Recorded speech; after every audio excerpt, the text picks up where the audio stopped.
How long you been on? 10 years. 6 hours. 11 years ago. Oh, yeah.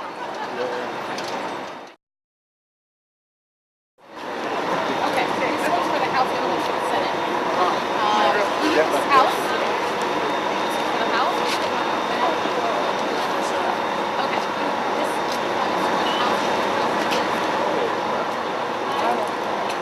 the House. This is for the House. If you don't have, if you need Senate, if you need the Senate, okay.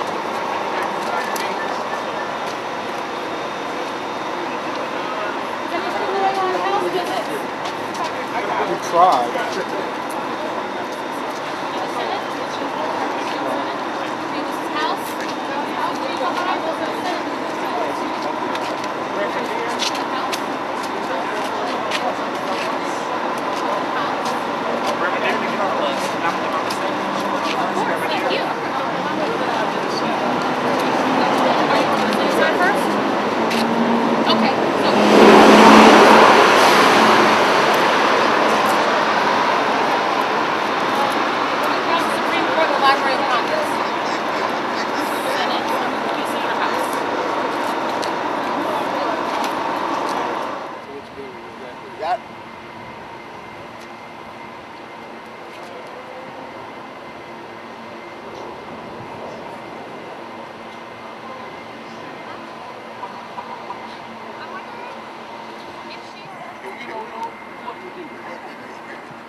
Got it with my cane.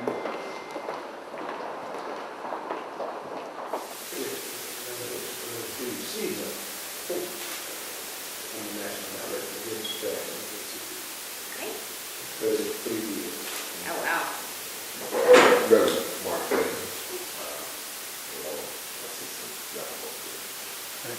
And I'm Pastor Holly, the Rock Baptist Church in Detroit. Thank you for opening up your office for us this morning, and certainly give the senator our regards. We are, in regards to the area that you work with, obviously one of the things that's on our agenda is this racial profiling, and hopefully that this is something that your office is very committed to, and perhaps you can let us know where we are with that. Oh, absolutely. I haven't seen, every once in a while we see a bill or something that comes up and discusses it. I haven't seen anything. I haven't asked the Judiciary Committee staff about it, if they've got anything that they're working on right now. There's a lot of times that we get legislation in the Homeland Security and Governmental Affairs Committee, because Charles sits on that committee, that there may be an issue with racial profiling, and it's something that always comes up, that he always makes sure that, we're covered so that it's not happening. And a lot of times, what I'm thinking of right now is the border issues.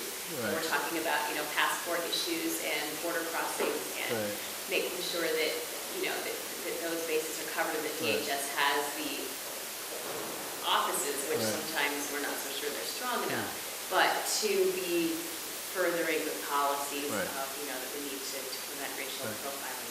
I know the thing that's on, that my understanding is on the House side, that perhaps that you can sort of put it on your radar, and that is the part where this whole idea of where the disparaging piece in terms of crack cocaine, and in terms of how it is basically affecting the poor, in terms of the distributor versus the user. Absolutely. And so that's I understand Conyers and Feingold or something. That's what I was going to say. There is a Senate bill, and Senator Levin's a co-sponsor. Right. So Okay. Very good. Okay. Yep, absolutely. Absolutely. Right.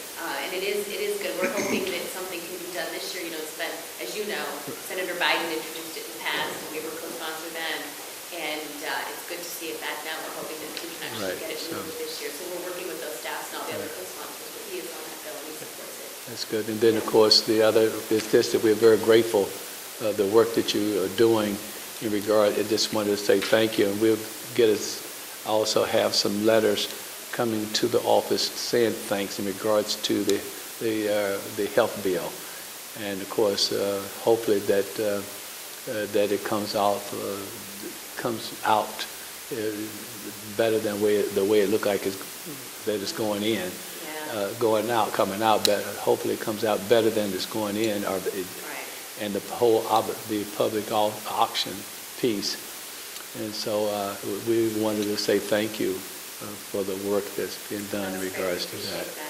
I appreciate that. That's, as you've seen, it's an ongoing battle. You saw they were in this past weekend, and they hope to have something out of the Senate by the holiday. So we're hoping we've got 2 weeks, and we might be in this weekend again. They're trying. It's everything that can be.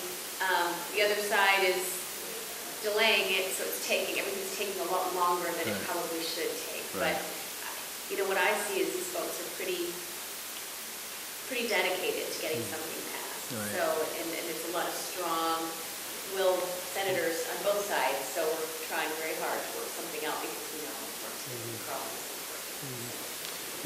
Dr. Hope, you want to have any? You did such a good job. You guys saw the hate crimes bill that passed. Right. That was something that Carl believed in very much, and worked with Senator Kennedy for years on that. So it's nice to finally get that passed. A few weeks ago, we were really excited about that. Well, let me ask you this, Kate. What do you feel like? You've been here for a little while in terms of knowing how this thing. What do you think the health bill is going to? What do you think it's going to look like? Do you have any idea what it might look like based upon what you guys are seeing? I hate to guess because I don't know. I know there's negotiations. There's negotiations within negotiations. I know that Senator Reid is very dedicated to getting a bill, and they know that there's only so far that they can compromise before. You've got a balance. You've got people here, and in the middle, and you can't teeter it either way because you're going to lose people on either side. So strong public option votes will fall off the table if it gets stripped down too much. But I don't know where they are in the negotiations. I don't know that anybody knows right now. They just haven't said. I know that the Democratic caucus is meeting even today. They've had several meetings. They met with the president. I know they're all communicating. They know where everyone is and where the breaking points are. But I don't think that they've been public about exactly what the end of the line is. Here's what we'll accept, and will these folks still accept the same? So I don't know the answer to that. I don't know that anybody does right now. I'm hoping that becomes more clear beginning of next week, maybe. Probably. Because there's a lot of amendments. I can't remember how many they said they're filed, but Is there anything we can do from home to help in any kind of way, or is it for the most part just really now in the like going to the jury, just in the hands of the jury now? That's what I was going to say. And you've got 2 senators in Michigan. They're so supportive of what you guys want. So I think we're good on that end. I wish that the states in the middle grounds, if they could hear their constituents talking more about the public option, that would be helpful. But I think for us, we're all on the same page. So, and they're trying. They're trying. And I understand everybody has different issues with the legislation, and they have to do what they need to do. But I hope they hear the voices of the people in their states. Because I listen on the floor. These stories are heartbreaking. Just heartbreaking. And the senators go down there and talk about them, and it's just incredible to listen to these people who need health care. So, good. I mean, if we think of anything, we can certainly let you guys know if it comes to that. Like I say, for us right now, it's just, keep pushing and keep doing what we're doing, and you guys keep doing what you're doing, and hopefully by next week we'll have some kind of enlightenment. About what are you Detroit, from Detroit? I'm in Georgia. Oh, okay. All right, good. Well, we need you in Georgia. There's a lot of conservative minds down in Georgia that we need to open up and, you know. And have prayer with and Yeah. anoint. Sure. You said that. I didn't say that. Oh, that's great. So what are you, right now, you're here just assisting today, or what? Oh, great. Oh, that's fabulous. That's fabulous. So what do you do down in Georgia? I'm a pastor. You are. I'm in the church, 13 years ago. Wow. With role. Yeah. So Sloan ended up being my mentor for many years. You've got a good mentor. Yes, I really was. We're like Obi-Wan there. It's sincere. It's No, sincere. he is really, That's fabulous.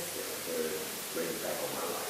Oh, wow. Well, that's So fabulous. it's good spirit, so you have to kind of look at it. Absolutely. Well, you know, it's amazing the work, though, that you guys do and how much you can bring people together. And that's what we need in the you know, the interchange between what you guys do and bringing people together and these causes that affect lives every single day. That, you know, we've got what we do every day, and you guys have what you do every day, and they're just so important. Yeah, So important.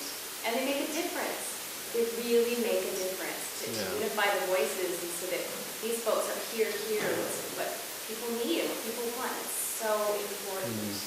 You know, it's so many issues. The phones are just ringing off the hooks, and right now they said, I just got a message on my computer that the voicemail system's all down because they're getting so many calls from people. And I mean, this is the U.S. Senate, so when the Congress, our phone system goes down because of the calls, that's a good thing. That means people want to be heard. Right. They need to be heard. And that's a really good thing. And you guys are kind of the grassroots of that. And that's really, really important.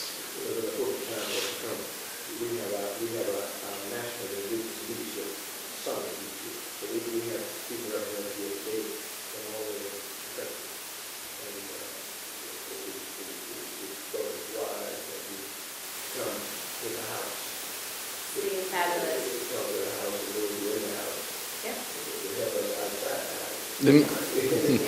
No, I think that's great. I'm telling you, it's so valuable to us and to the members. And, you know, we respect, we know that senators come from different states and they're, you know, everyone sees something different. What we want to do is just get the information out there, get the facts out there, and then let people decide. And as you know, around here sometimes there's a lot of gray area, and we're trying to say, you know, here's the truth, and, you know, we need to get that point across and let people, then they can decide, and you have to respect what they decide and what they want to support. But I think if people really understood the real issue and understood what the health care package does, and I think that they'd be able to support it. It's just getting them to that point. So that's helpful.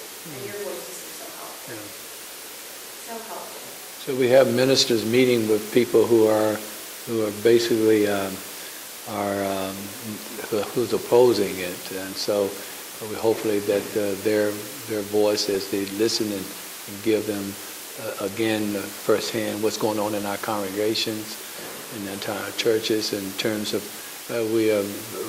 what we're experiencing every single day as we pastor, and that it is just difficult to be poor and not have health care, and it's and so hopefully that today that we are, as I said, we're meeting with on both sides of the house, and we've got probably about a good representative of 20-some states that are making their rounds, and hopefully that this would be helpful. You know, you just never know,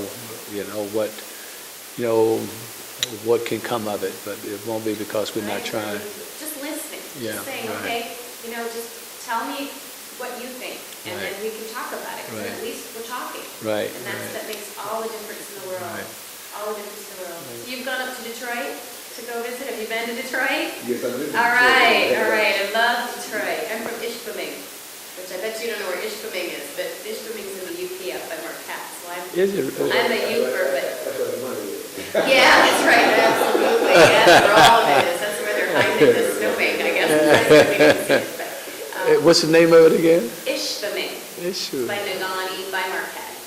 But my mom was St. Clair Shores and Mount Clemens. And Okay. my family was He hired him 3 weeks before he was sworn in. We have about 14 national religious leaders, some Oh, that's fantastic. national leaders from all over the country. Right. Religious and stuff. We've got a couple of years. Touch it, use a little prayer, touch it. That's good. All right, I'll be sure. How long you been with? Yeah, I was hired like 3 weeks before he was sworn in. Oh, yeah. Been here a long time. Yes, sir. Well, you're going to be in good hands with No, this young geez, man. I'm not sure about Very that. good hands with this young Yeah. colleague. Tiger Lash. How you doing? Tiger Lash, nice to meet you. Pastor Holly. How you Tiger doing? Lash, nice to meet you. One of the, Tyler, let me ask you this. For us to be able to sort of talk to our congregations and perhaps interpret some of the stuff that comes out of Washington, when the president says, or when the people who are for the health care bill says we can save money, and where the opposition is talking about the fact that we're going to basically it's going to cost money. Mm-hmm. How is it that how can we couch the language so that it is where we feel like it's going to be saving the country money by helping 4 to 6 million people who don't have health care? Yeah. Do that make sense? Yeah, absolutely. It's an issue my boss has been very, I think, openly frustrated with in the debate over the cost of healthcare. And as a practical matter, you can look at it in before and after terms. Mm-hmm. If this is enacted, our deficit will be lower than if it is not enacted. So you can say, is this costing us money? Well, yes. But is it costing us less than if we didn't do it? Yes. And so in very sort of basic terms, you can say before and after. Mm-hmm. Is this cheaper than doing nothing? Mm-hmm. And I think the answer is yes. Mm-hmm. And then in fact in the Senate version, significantly so. Mm-hmm. The sort of another way to look at it is to try to look at it obviously in the sort of hard financial terms of each provision. Mm-hmm. And you can say there are revenue raisers in this, and there are things that cost money. Mm-hmm. And the revenue raisers there are a lot of savings. There are a lot of things that just aren't as efficient as we'd like them to be, and experts have been complaining about some of those things for years. There are some things that are new taxes, absolutely, that people are trying to figure out what they should look like. None of those things are intended to hit lower income individuals. In fact, the taxes that the House is looking on, and a lot of their bill is financed with, is adjusted gross income, taxing millionaires. If you're a married couple and you make more than $1 million a year, there would be a significant. It would be, as their proposal is, 5.4% per year of your income. If you look at our historical tax rates in the country, the wealthiest Americans pay the lowest percentage of their income in taxes in the last 75 years. I mean, you go back to the 1930s, all the way through to 1986, and the highest marginal tax rates are up in the 80s and 90%. So we don't think that that's where anybody wants to go. But at the same time, we're concerned about debts and deficits and how much are things going to cost. I think it's important to keep in mind that the wealthiest Americans are having a smaller burden than they've really bared in our lifetimes. So that's where, so how much is this bill going to cost? I think the easiest way to look at it is if nothing is done, if something is done, we will have saved money. Right. Yeah. I think that's what we're looking at. Okay, I think that's good, because again, like I said, when we're trying to say to our congregations, we want to be able to make it, for example, that if you're doing nothing, then obviously it's costing this country a lot more than if you have some control on it. Do you have any idea how do you think that? I know this is like making a profit out of you, but what do you, based upon your experience, how do you think that it may come? How you think that it's going to come out of the Senate? Well, Public option or? sadly, I don't have a lot of input on, Okay. insight into that. I can tell you, there are obviously the same things that we've all heard reported. I can tell you that my lead time on things like public auction is usually about 1 hour before it ends up in a newspaper. Yeah. So my information is very limited. Yeah, right. But I can tell you that, at least with respect to those types of things, with respect to the public option, I think my boss certainly thinks it's a very something to consider, Right. and something that he thinks could be good. Right. We don't know how it's constructed. Right. We don't know whether or not it will be. Right. In terms of the way it's constructed is also important. But it's certainly something you'd be interested in looking at, and it's certainly something that I think the Senate, leadership Right. is certainly interested in looking at, and how that gets resolved, I don't know. Is that an issue that certainly some offices have said, with it, we're not going to support it. Without it, we won't support the bill. We haven't.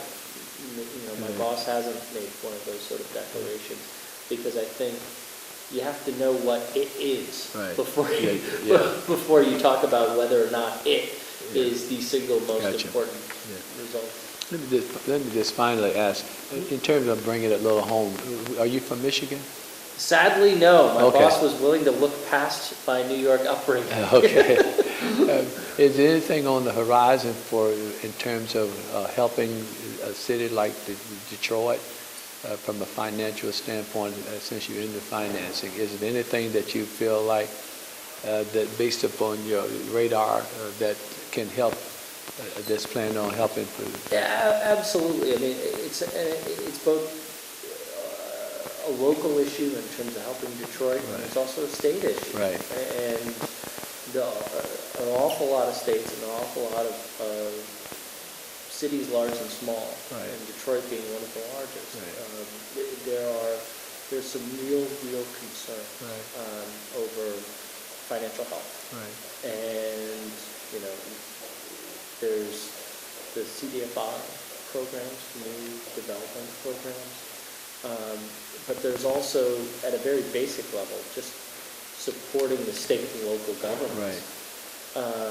And some of those ideas are being, hammered out now. Right. I mean, obviously, part of the stimulus package, there was some help there, but I think that, literally today, the administration had a press release on what they're trying to do as an initiative on creating jobs. Right. That's actually come out in the last hour or so. Excuse me, but one of the things, Tyler, we not only represent, our constituents, but I'm vice president of a radio station, and one of my concerns is that I made a report, and that when there was some money, stimulus money was handed out to like 5 different municipalities other than Detroit. And can you help me? If not, can I give you my email or something? If there is something, in other words, for those of us who pastor in Detroit and Highland Park, when we see the senator making announcements for monies out in cities outside of Detroit, we trying to figure out when is our time? When is our time? It's like being in McDonald's, everybody's getting the cheeseburger, and I'm waiting for the lady to say next. Yeah, So, no, and there's absolutely, one of the concerns that a lot of folks have had right, with the stimulus package right. was, how money got distributed, Right. To whom it was distributed, Right. those types of concerns. And I think, there were very good spots about how that was done, and there Right. are obviously some things that folks would like to, Right. in hindsight, been better with. Right. I think where we are now is, my boss still lives in Detroit. Right. I mean, he's still, he knows a whole lot better than I ever will, and a whole, you know a whole lot better than I ever will. Right. But I think that the goal now is absolutely to focus the administration's efforts, congressional efforts on areas of this country, and particularly Detroit is one of them, that are having some real difficult economic times. And so, if that means, if it's in infrastructure funding, if it's in supporting, local governments and employees, making sure that they have teachers in the schools, those are absolutely the high priority, and both, I can say without hesitation, I know the governor's office has made that pitch as well, trying to say, this office is working very hard on it. I know the Senator Stabenow's office is working very hard on it to try to keep folks focused on these are the areas of the country that we really need to pick up. Let me try it one more time. Yeah. I just want to ask you, because I love me some Carl Lovin, okay? ever since he was a city councilman. Mm-hmm. I want you to understand that. But from a pastor and an activist, I just want to ask if you could just whisper in his ear that we haven't seen him just come and just say, say something to us. The mayor that we have is a good man, but he's not a politician. He's a good man, and we're glad to have him. But we just like to, every now and then, we just need hope, and hope is a good thing. And if you could, and maybe I missed something because I'm, but he represents good. I want you to know that when he has integrity, has character, he is the epitome of not a politician but a statesman. And I just need him to come into, and you can put my church down, the historic Little Rock Baptist Church, or you can put the Reverend Hope down, but just to come in and just to let us know what's expected of us and him. That's all I'm asking, just a little bit, if it's not asking too much. You know what I mean? Another meeting, that's the problem. No, if you could. I will absolutely convey that, because it is one of those things, and it's unfortunate the way he is trying very hard often to get home. I mean, that's the tough part is he's 74 years old, and he's an incredible travel schedule. So he gets home every week without, and it's very rare. And I can tell you, he is trying to make sure. And it sounds like I will absolutely relay, because you just outlined exactly why I think it's a great boss. Yeah. Hey, man. How you doing? Things going well with you? Very good. Absolutely. Good to see you. Thank you very much.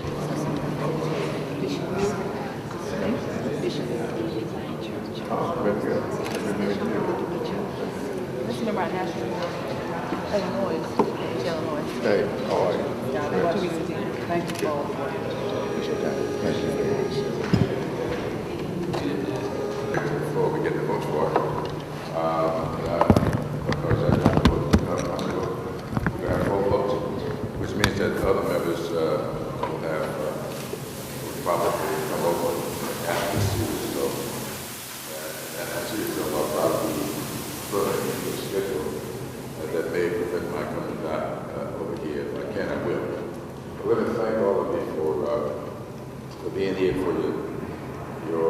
willingness to help us shape an agenda that will hopefully move this country in a new direction in a way that this time won't leave pockets out of the recovery. I said to the president before he was sworn in, and we met with him to start putting together a stimulus package. I wanted us to be very careful when we did this, that we did not, I should say, make the same mistakes that were made after the 1929 crash. I used to teach history, and I spent a lot of time studying it, and I happen to be aware that when the country fashioned its response to the Great Depression, by statute, many parts of the country were intentionally left out of that recovery. If you go back and look at the legislation created the WPA, the CCC,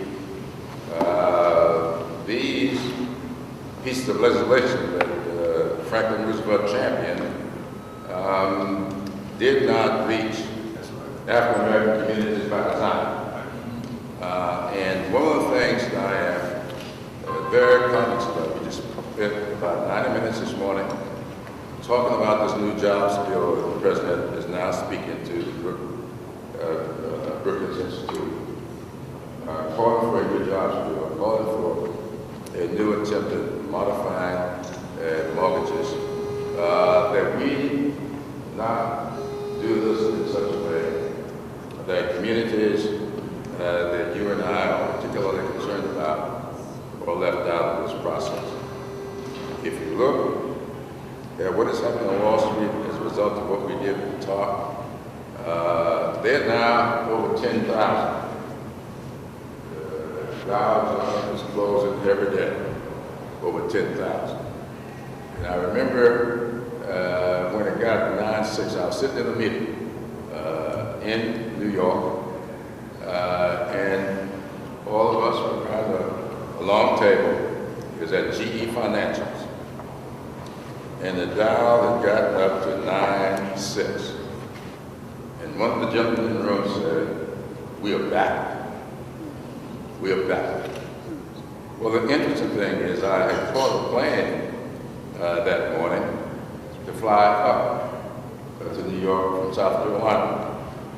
And when I left home that morning, the unemployment was over 10.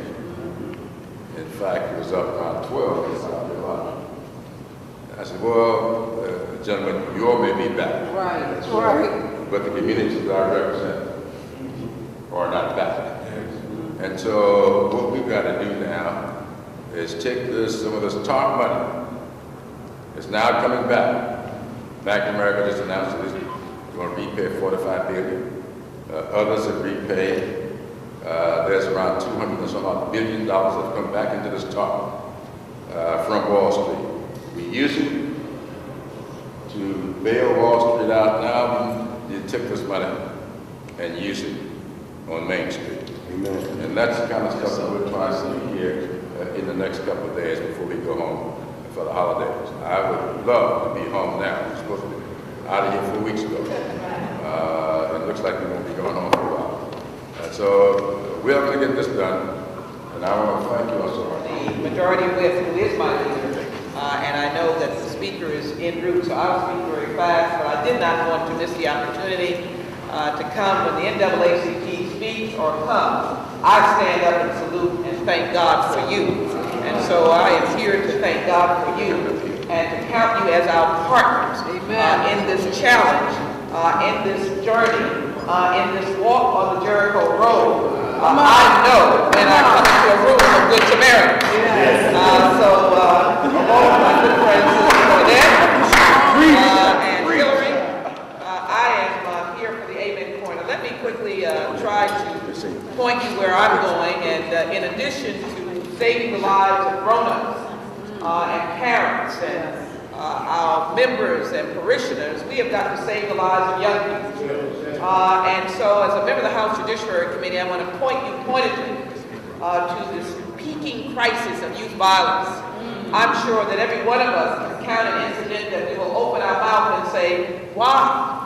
How is it possible that a grandmother can be shot by a teenager sitting in her solace of her home? How can it be possible that teenagers will spike the crime rate in Chicago so high that you cannot believe it, that we're shooting each other?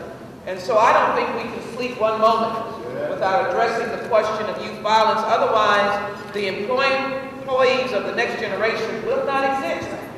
And so we have been working in the Judiciary Committee with my friend and colleague, Chairman Bobby Scott, on youth violence issues. Just last week, we passed a promise bill that will establish in your communities. And this is a place for the NAACP and churches to be engaged, because monies will not go to the state.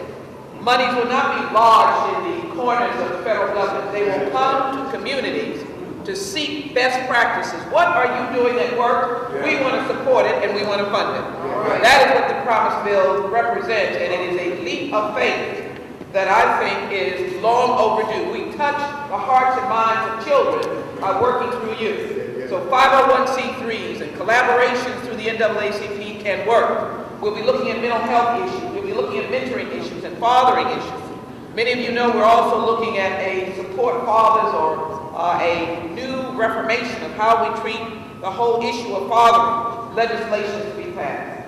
An amendment that I added on, two amendments that I think will be very helpful as well, is to try to study and understand and curb the anti-snitching psychology of our young people. That it is not manly, that it is not womanly to tell what happened. Because if you tell what happened, you save lives. But we must embrace those young people. And part of what we need to do as we tell them about anti-snitching is to get them out of that situation. If you come and tell the truth, get them into a program out of state. Not a witness program, but a job corps, a college program. Get them around people who are uplifting and inspiring. Reward them for telling the truth. Sometimes we just take that for granted. Oh, that's easy to do. But remember, my friends, you walked a different Jericho than many of our young people walk. We got to speak a different language. We got to reaffirm it's good to tell the truth. And in fact, you're a good person and you get something forward. May not be for the rest of their lives, but they will then teach their brothers and sisters, their peers, it's good to tell the truth. I also added an amendment that I think will be forthcoming. Everybody focuses on sports. I know you gentlemen and ladies probably caught a sports thing over the weekend. You probably were crying because Texas got into the Rose Bowl. But in any event,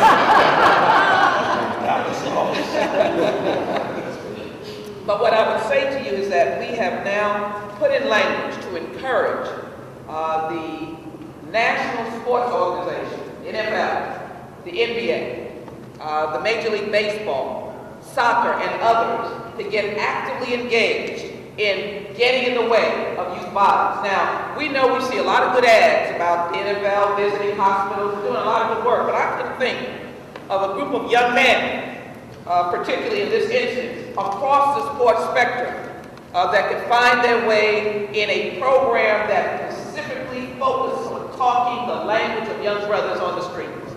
And so we hope that they will take us up in that challenge and make a difference, because crime is going to continue if we don't get in the way. Let me quickly suggest two other points. Crack cocaine we've been working on.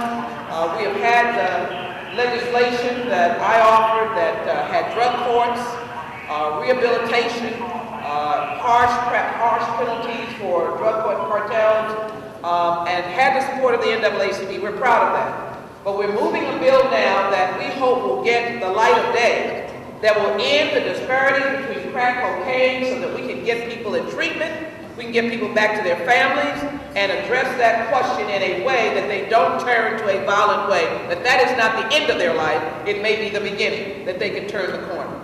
I also have legislation that deals with early release to let those who are in prison non-violently, and you know, we had a terrible tragedy just a week or so ago, this individual on the West Coast that shot 4 police officers. Don't let that be our standard. We're not talking about a violent person like that. We're talking about people who were subjected to crack cocaine prosecution, nonviolent in prison, languishing there, taking up a lot of money that could be out, being rehabilitated, and being with their family. Don't you think that has a purpose to it? Don't let them entrap us and say, oh, you're talking about letting people out, you're talking about eliminating the disparities. Yes, we are, for those who are languishing, who we can put a litmus test to and know that they will be able to go into a treatment program or be able to rehabilitate themselves. Don't let anybody entrap you and say, well, will you have let so-and-so out on the West Coast and wound up killing 4? He was a chronic, habitual, violent criminal. Do you think I would have let him out? No. So we've got to be able to fight against those who want to entrap us. And I finish on this note. I couldn't agree more with our speaker and our leadership and our distinguished majority whip. It is time now for us to stand alongside of those who are in the journey of reaching the promised land. 40 years that we can multiply, that we have been seeking an opportunity. Unemployment among African American males is 15% and going up. And it's time now for us to put on our boxing gloves and fight for a real jobs program that bypasses all of the red tape and gets down into the communities to help your members. One of the issues that I'm pushing beyond all of the great works of public service jobs, first responder jobs, and infrastructure jobs, if you can't find a job, get into a training program. All right. And what I'd like to see is I'll give you a 1-year training program. You may come out on the other side as a health technician, an EKG, a nurse's aide, but I let you keep your unemployment, and then at the same time, I give you a stipend so that you can have dignity and pay your bills while you're training. On the other end of that year, I'm always an optimist. While you provide you with the work, the health bill will be passed, more health professionals will be needed, but you will have a dignified place to lay your head for a year of viable training. We are trying to work on that issue. I put it in different places. We're writing the legislation and hope that it will be attractive enough that we can push it, but we would appreciate the NAACP going on record for that. I close by saying to all of you that I truly do believe, as a life member of the NAACP, that you are on a Jericho road, and I am so grateful that the NAACP lives, that it is, and that you serve. God bless the Good Samaritans in this room.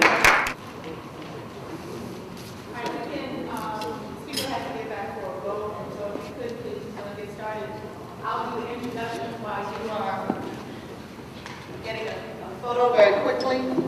Ladies and gentlemen, it's my honor to have this opportunity to introduce to this group, who is no stranger to us, the Speaker of the House, the Honorable Nancy Pelosi.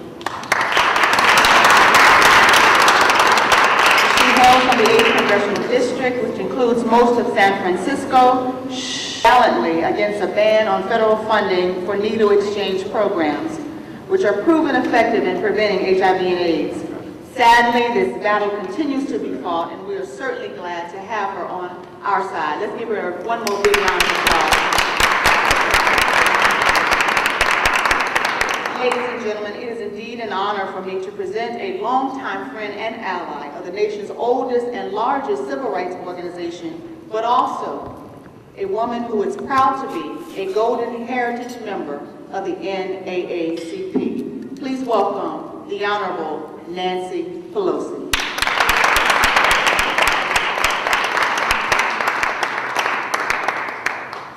Ladies and gentlemen, just to kind of demonstrate, to fully demonstrate her commitment to the NAACP, our speaker has no voice today, or very little, but she's heard that the NAACP was in town and religious leaders had come to see us on Capitol Hill to help move the issue forward.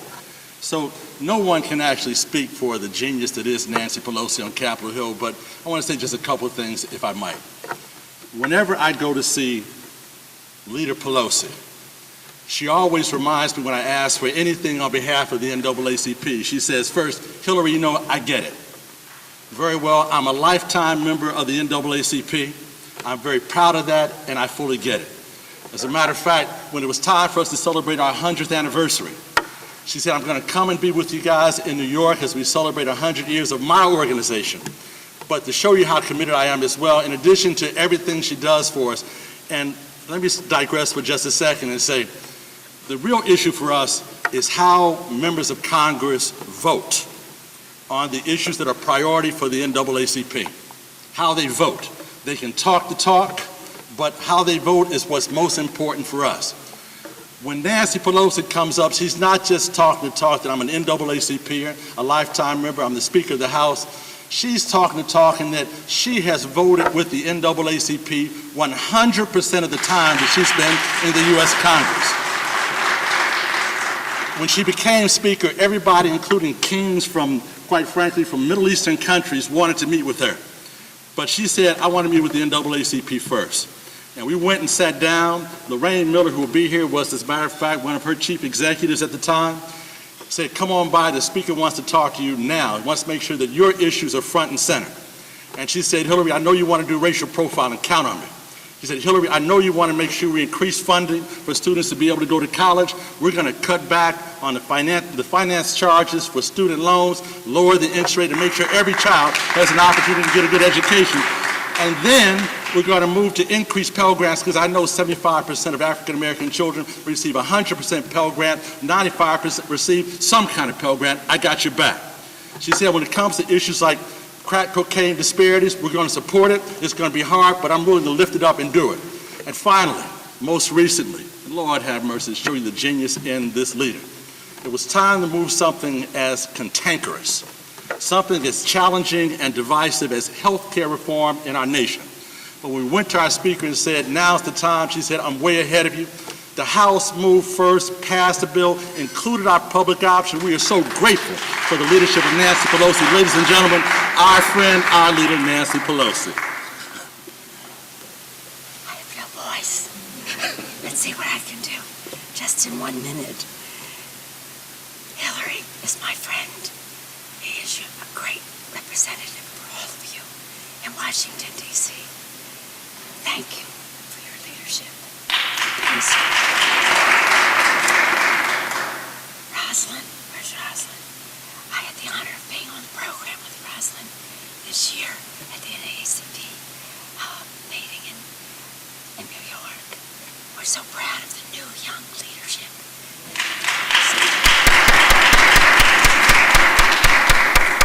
I apologize, no one. You mentioned Lorraine Miller. I was very pleased, first African-American woman to ever be the when we opened the Visitor Center, African-American woman to head the Visitor Center, all showing a new face of power. When I appointed the Committee for Homeland Security, Benny Thompson, another face of national security for our country. But on the issues that you're here about, specifically health care, we must end disparities in health care. Absolutely, positively. We do so by passing legislation. Education. Hillary mentioned education. What you should know is in our bills over this year, we have put in the higher education bill $2 billion for minority-serving institutions.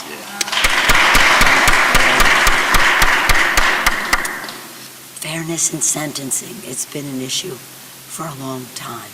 It's just not liberty and justice for all with those disparities. So I sure support Bobby Scott's legislation and Mr. Conyers, all of his legislation. And thank you for campaigning for Consumer Protection Agency too, so that we have fairness in our economic system as well as our judicial system and our social system. We have a long way to go, but all of you have been such an important part of change in our country.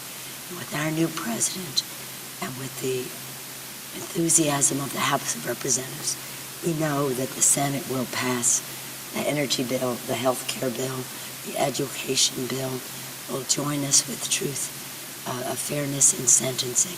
The list goes on. But know how important you are. See, you're giving me my voice back.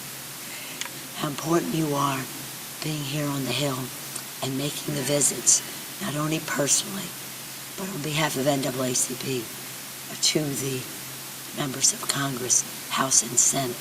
I want to acknowledge Amos Brown, who's from San Francisco, my constituent. I'm only those here. I think I'm giving out here, but I want to come here to pay my respects to each and every one of you, the NAACP. And, I'm from Baltimore, so we take great pride with our association with NAACP there as well. Hillary Shelton, thank you so much over and over and over.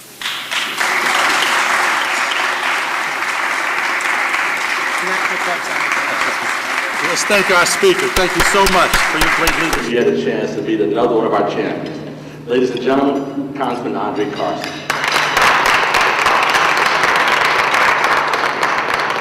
Thank you so much, Brother Shelton, and thank you to each and every one of you. It's always great when we can gather together with different faith leaders, representing different interests. You know, when we ran our campaign, I'm in my second term as a member of Congress.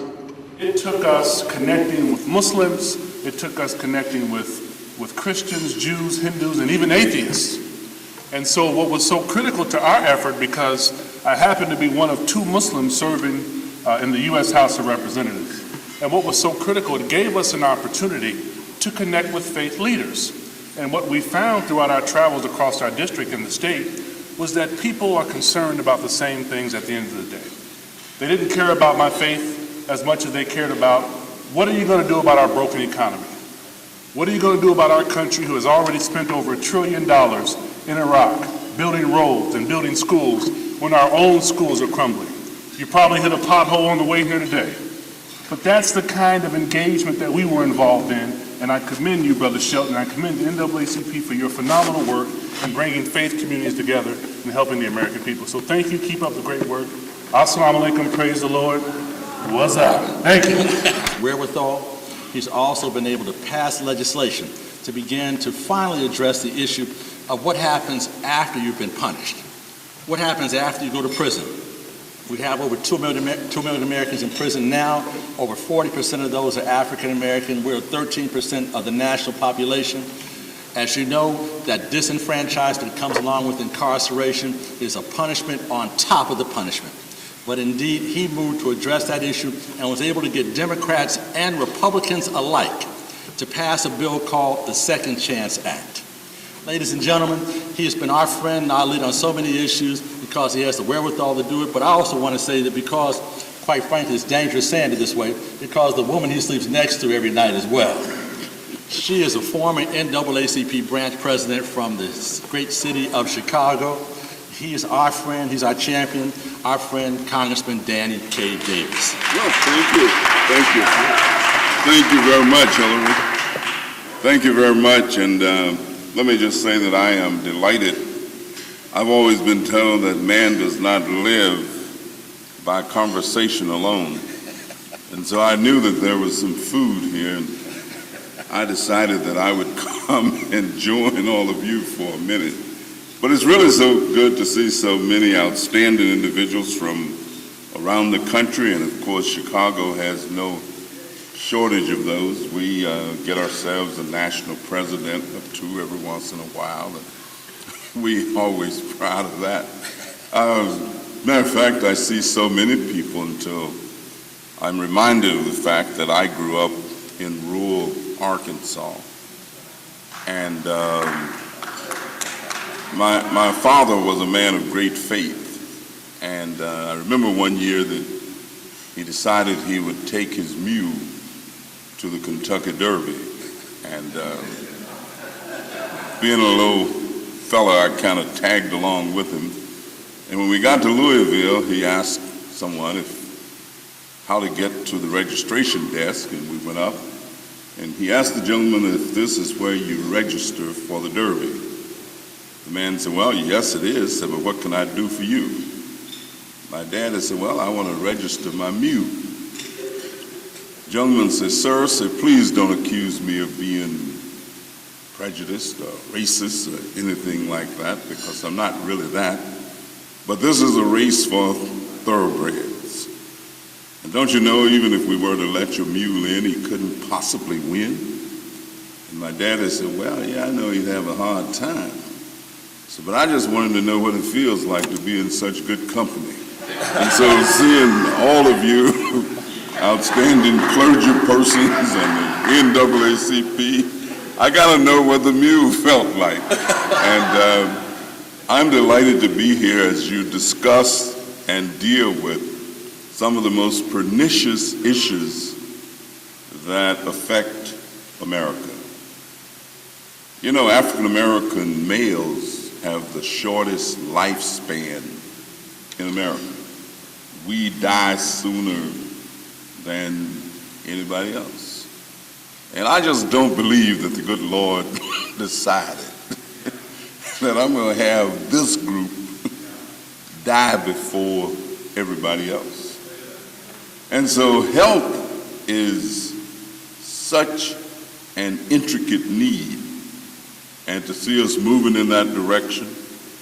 I'd also like to just mention I have a bill that we're going to need your support on called the Responsible Fatherhood Bill. It's a bill that we've named after Representative Julia Carson, who before she passed away was very involved in that kind of work and that kind of activity, because we have lost so many of our natural fathers, and we want to try and figure out a way to reclaim them and bring them back and let them know that there are avenues and approaches, and that it doesn't matter where they may have been, but what's important is where they're going to be. So it doesn't matter where they come from, even though they might be coming out of the penitentiary, they might be coming out of alcoholism or substance abuse or drug use. What really matters is where they're going to be tomorrow. That's the focus of our bill, and it's just so good to be here with all of you and see you here and know that you're carrying on the work of the Master.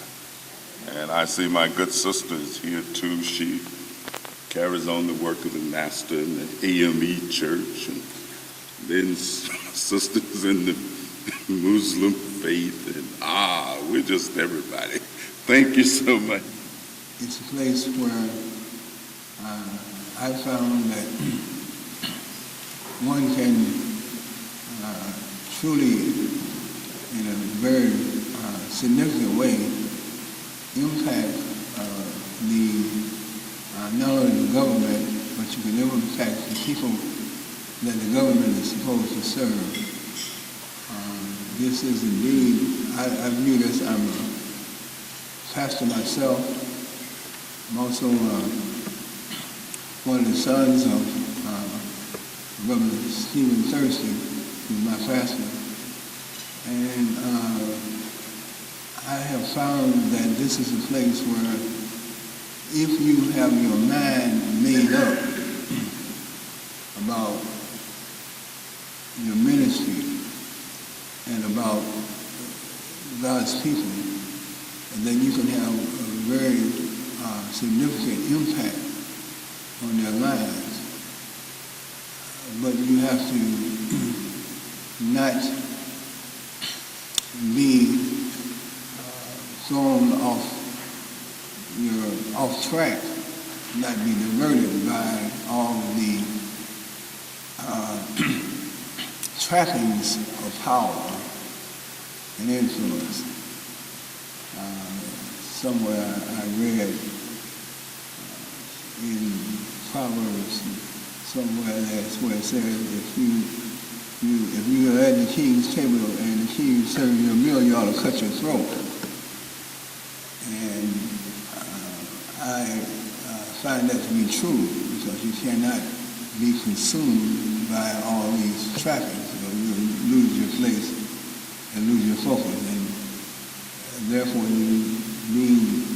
having a title becomes more important than having a purpose and a ministry and a mission. But I am so delighted that you are here, because you add a certain focus that we need here in this place. Politics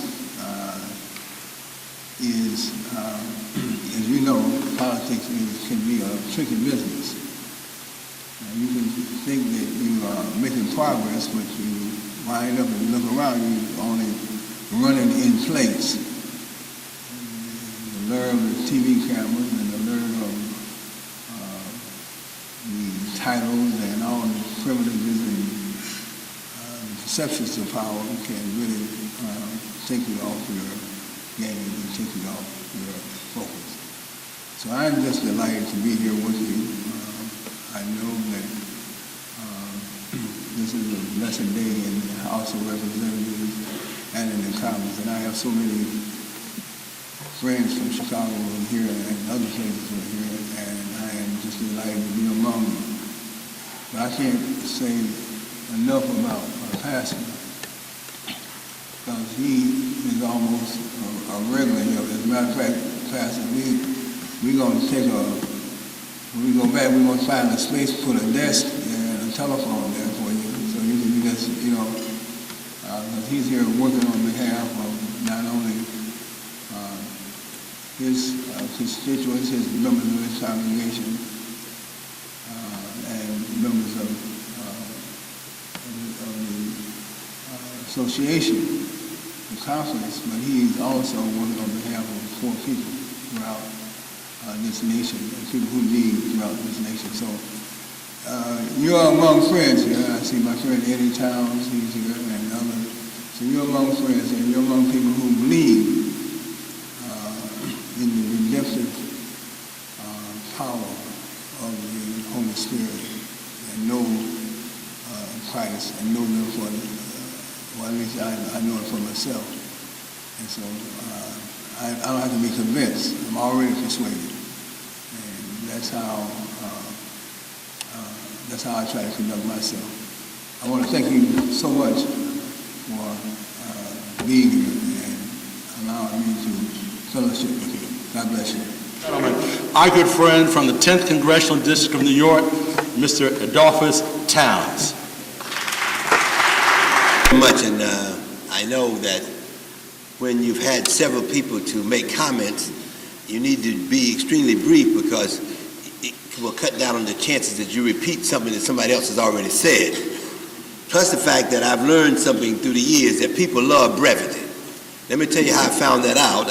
I was doing a commencement down at Grambling College in Louisiana, and two ladies ran up to me, and one said, my sister has never heard you. And when I read in the paper that you were going to be the commencement speaker, I told my sister she just had to come. She just had to come, and she just had to hear you. She says, I heard you at North Carolina A&T University commencement, and I told my sister, you have to come. You just have to come, and you have to hear him. Well, you know how speakers do. They figure, gee whiz, if that was that effective, Danny, that maybe I'll use some of it at this commencement. So I said to her, I said, well, what did I talk about? She said, I don't know, but you were brief. So I recognize how important brevity is. But let me just say, I am just so happy that you're here. I think that your timing could not be better. As you know, I'm certain that we are dealing with the whole healthcare issue. And of course, we have some people that own the fence, some people can't get to the fence, and some people that we would hope would fall off the fence. These different categories. So we are happy to see you here, and hope that you will help us to be able to convince them that people need health care. And let me say, we have 46 million people walking around, and Carolyn can tell you, with no health care. Now, I think that's a disgrace in the wealthiest country in the world, that 46 million people walking around with no health insurance. We have to do something about it. And of course, we hope that you will help to convince them that they need to vote for health care for people. Now, and it's amazing how some of them talk. Well, I have health care, and I don't understand the issue. And well, if I got health care, people should be able to go and get their own health care. As I said to a gentleman this morning on the plane, I said, well, there's a thing called contagious disease. And that, who knows, if they don't get health care, they might spread whatever they have, and they give it to you.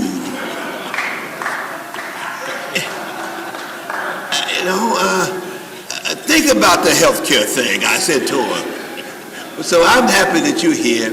Help us to convince those that have not made up their minds that health care is something that we all need. Thank you so much. Just took place, and a number of our members are late getting over, but want to come and at least bring some greeting and spend some time with you. The next person I want to introduce to you is a very good friend of ours as well. She is a former chair of the Congressional Black Caucus. She's someone that's provided a great deal of leadership for us on so many issues. There's never been anything we've gone to her and asked what she was not able to do. As a matter of fact, she's a tremendous, very courageous person here on Capitol Hill, and that takes a lot of doing, quite frankly. She's our friend. She's from the great state of Michigan and the city of Detroit, one of the other great congresspeople from that area, Ms. Carolyn Cheeks Kilpatrick. Being honored to God, who is the head of my life. God bless the NAACP. God bless Hillary Shelton for just being a leader and speaking out. Yeah, let's do that. It's just so important. We're in the midst of a terrible time in the world. We just left while we're a little late and all over the bus. Hillary knows. Mark is presenting the Urban League's platform for jobs. And just as Ed and others have talked about how important healthcare is, if we don't put Americans back to work, we will become a third world country. You know, it's behooving to me that they talk about infrastructure, and that's building roads and bridges and schools and hospitals, and we have to do that. But a lot of our people who are unemployed won't fit there. The highway administration has been predatory and racist for a long time. I'm just talking to y'all, Reverends. I'm just talking to y'all. So we need an extra push. We need a program like CETA. You all remember Comprehensive Employment Training Act, model cities, where people worked, WWSCC camps and all, where people worked, paid by the federal government, but worked for cities and counties and offices and did all kinds. They really had a pride about themselves and about them. We need that. Last Tuesday, President Obama announced 30,000 young people to Afghanistan. I serve on the Defense Appropriations Committee. $1 trillion more already spent in Iraq, and now about to spend them in Afghanistan. Unlike Iraq, Reverends, and I'm talking to y'all because you're men and women of God, you all know what Moses did. You know about David, and you know about Jesus, and you have a responsibility to speak, assalamu alaikum, to the people. The people are in ruins. In Nehemiah 2, it says the people rose up and built, and they strengthened themselves for the good work. I'm so happy it's a clergy committee of the NAACP. The longest civil rights organization in our country. It's now, my brothers and sisters. It's now, and we are here to speak out to help you. Don't take no for an answer. The jobs program they're offering today doesn't talk about the CETAs and the model city programs. It doesn't talk about putting those people back to work. In Michigan, the epicenter of the economic downturn because of the manufacturing base that we no longer have, and by the way, Ford, GM, and Chrysler gave our auto industry away. China and India didn't come forward, we gave it to them. Cheaper labor then. We've been knowing for 2 decades that we should do something different, and they didn't do it, and this is a result of that. But from healthcare to jobs, to housing to education, the city is in ruins. Our country is decimated. Men and women of God who have taken your oath and tending your flock and giving all that you can, we got to give a little more. Certainly we have a responsibility, the 42 of us from the Congressional Black Caucus, from 26 states representing over 40 million Americans. Together, we can get this done. Don't be silent. Teach in your churches, turn off that TV, work, build their families, have some family meetings, community meetings. Every time I speak to a group of people, give, donate, volunteer. That's what America's been about. And the churches have been the center of our civil rights movement since the 40s, 50s, 60s, 70s, and beyond. Reverend Anthony, thank you for your leadership. Reverend, thank you for just being, these are my reverends from Michigan, from Detroit. But all of you all do the same thing, I know you do. It is so time for us to rise up. It is so time for us to march on Washington again. They don't hear us. Yes, we have an African-American president, and I love him dearly. You need to pray for the president every day. There's people who want to see him dead. The people who want to see Michelle without a husband and his children without a father. Y'all know that. This healthcare debate has a lot not to do with how good the healthcare bill is and how much we need it. It's about we don't like them and we're not letting them have anything. Strengthen President Obama. Let him know that you're there. Get your churches to back up, speak out. We don't believe everything he says. We don't support him 100%, but he's way better than the alternative. So to you, my men and women, brothers and sisters of clergy, let us rise up and build. We have much work to do. Count on us as members of the Congressional Black Caucus. We are your partners, and we have to do this. So many people are counting on us. God bless you, and we love you very much. The Congressional Black Caucus, as you know, is, as I mentioned before, the most strategic partner the NAACP has on Capitol Hill in moving the agenda of our communities. We've had many wonderful Congressional Black Caucus chairs, but this chair is very special. She's special not just because she comes from the great state of California where you get a little sun time and all that thing, but she's also special because she was that one voice in the crowd. Many of you remember that when we were moving to the quagmire we now call the Iraqi War, there was only one voice that stood in what seemed like the wilderness to say, not on our dime. One voice that actually ended up receiving death threats on her life. We actually had to assign additional Capitol Hill police because people thought that there was something wrong with her because she realized there was something wrong with what was coming out of 1600 Pennsylvania Avenue. She is the chair of the Congressional Black Caucus. She's our good friend. We love her to death, and she's good looking as all get out. Lord have mercy, Congresswoman Barbara Lee.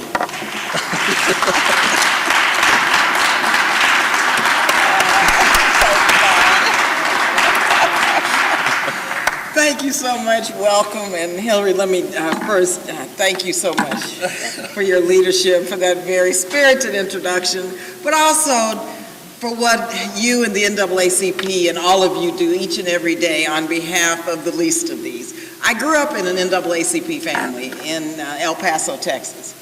And I remember the days of Jim Crow and segregation. Couldn't go to public schools because they were segregated. My dad, 25-year military officer. I remember those days when he in his uniform and my family could not eat at public restaurants and drink. We had to drink out of the colored-only water fountain. You know what I'm talking about. And so my grandfather was very active with the NAACP and all of our civil rights organizations during that day. And so I have no option but to make sure that our agenda, your agenda, the agenda of our people is put forth in a big way.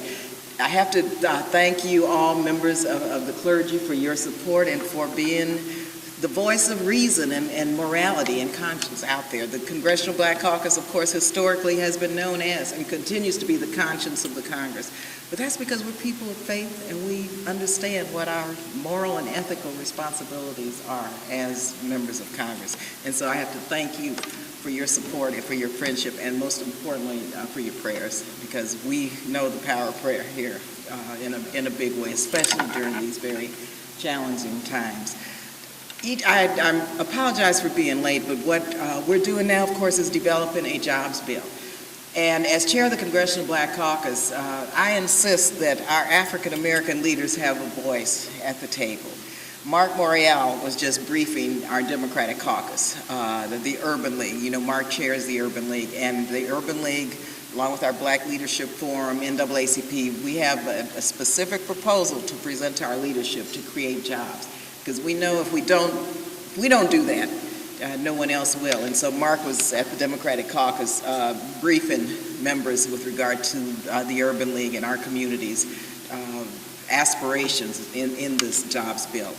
And we're making some progress, but not enough. So we're going to need your voices and your help and your mobilization during this next couple of weeks to just get a decent jobs bill passed that includes our communities also, that leaves no one behind. Finally, let me just thank you, Hillary, for the war room, because we never would have gotten health care reform passed out of this House had it not been for the war room and for all of your efforts.